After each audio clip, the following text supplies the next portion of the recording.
ভাপা সন্দেশ বানানোর জন্য প্রথমে আমি দুধ ফুটিয়ে তাতে ছানা কাটানোর পাউডার দিয়ে ছানা কাটিয়ে নিলাম।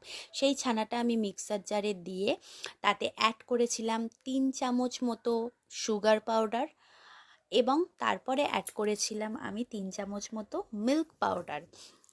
দেন আমি কিছুটা রুম টেম্পারেচারে থাকা মিল্ক অ্যাড করেছিলাম, ওতে করে একটা স্মুথ পেস্ট বানিয়ে নিয়েছি।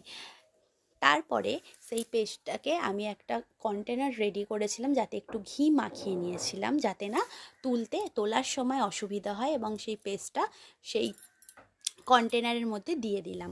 অন্যদিকে আমি কড়াইতে একটু প্রিহিটে জল গরম বসিয়েছিলাম আর পেস্টটার ওপর একটু কেশর ছড়িয়ে নিয়েছিলাম, যাতে দেখতে সুন্দর হয়। প্রায় আমি কড়ার ওই জল গরমের ওপর ভাপে 25 মিনিট রাখার পর দেখুন রেডি আমার সন্দেশ। এবার এটাকে আমি পিস পিস করে কেটে তারপর সন্দেশের আকার দিলাম। তবে এটা ঠান্ডা করার পর অবশ্যই করবেন, ফ্রিজে রেখে দিলে আরও খেতে ভালো লাগবে।